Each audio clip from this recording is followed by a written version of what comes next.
Hey, what's going on, guys? Nicholas Davenport here from Mind Body One. In today's Mindset Minute, I want you to think about a term when people say it lives rent free in my head. Have you ever heard that expression before?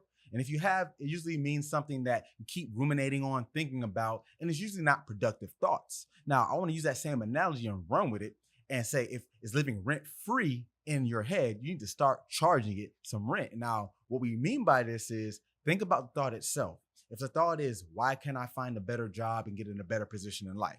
That's the thought. And you're always thinking about it at work.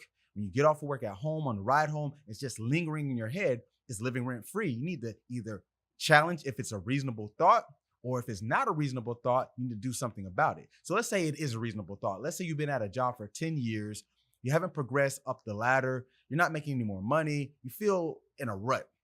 So maybe you need to make a change. So start charging rent. Now we're going to reshape and go to another thought. Now, if it is completely unreasonable and you're like, wait, I'm in a good place. Maybe I just need to find my passion again.